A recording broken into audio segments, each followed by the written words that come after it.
আসসালামু আলাইকুম রহমতুল্লাহি ওয়া বারাকাতুহু আলহামদুলিল্লাহ ওয়াসসালাতু ওয়াসসালামু আলা রাসূলিল্লাহ ওয়া আলা আলিহি ওয়া সাহবিহি আজমাইন আম্মা বাদ। সম্মানিত তাওহীদ প্রিয় দ্বীনী ভাই বোনেরা, আমরা আজকে জানব জাহান্নামে নিক্ষেপ ও কে প্রথম ফুলসিরাত অতিক্রম করবে।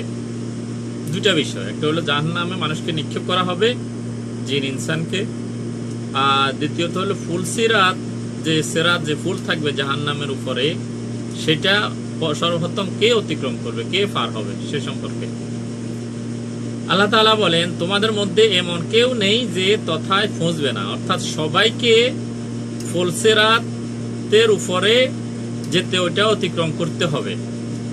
এটা আপনার রবের অনিবার্য ফয়সালা, মানে সবার জন্য এটা ফয়সালা যে সবাইকে ফুলসিরাতের উপর দিয়ে অতিক্রম করতে হবে।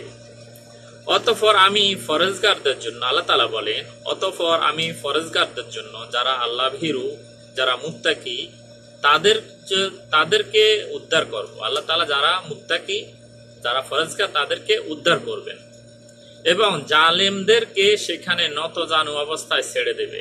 অর্থাৎ এই ফুলসিরাত পার হওয়ার সময় সেখানে নতজানু অবস্থায় তাদেরকে নিক্ষেপ করা হবে। কোথায়? জাহান্নামে। সূরা মারিয়াম আয়াত নম্বর 71 থেকে 72 নম্বর আয়াত। এই সম্পর্কে একটি হাদিস আবু হুরায়রা রাদিয়াল্লাহু আনহু থেকে বর্ণিত। তিনি বলেন, কিছু মানুষ রাসূল সাল্লাল্লাহু আলাইহি ওয়াসাল্লামকে জিজ্ঞাসা করলো, ইয়া রাসূলুল্লাহ সাল্লাল্লাহু আলাইহি ওয়াসাল্লাম, আমরা কি কিয়ামতের দিন আমাদের প্রতিপালককে দেখতে পাবো? জিজ্ঞাসা করলেন যে কিয়ামতের দিন কি আল্লাহ তাআলাকে কি আমরা দেখতে পাবো? এই হাদিসে রয়েছে, অর্থাৎ এই হাদিস লম্বা হাদিস, জাহান্নামের উপর ফুলসিরাত রাখা হবে আর আমি এবং আমার উম্মতকে সর্বপ্রথম তা পার হওয়ার অনুমতি দেওয়া হবে। সুবহানাল্লাহ।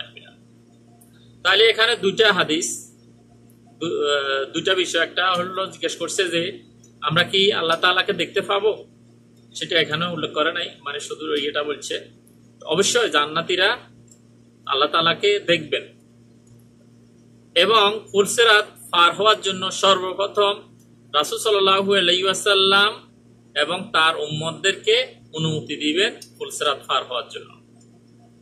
সুবহানাল্লাহ। আল্লাহ তাআলা আমাদেরকে বিনা বাধায়, বিনা কষ্টে, বিনা চিন্তায় দ্রুত ফুলসিরাত পার হওয়ার তৌফিক দান করুন।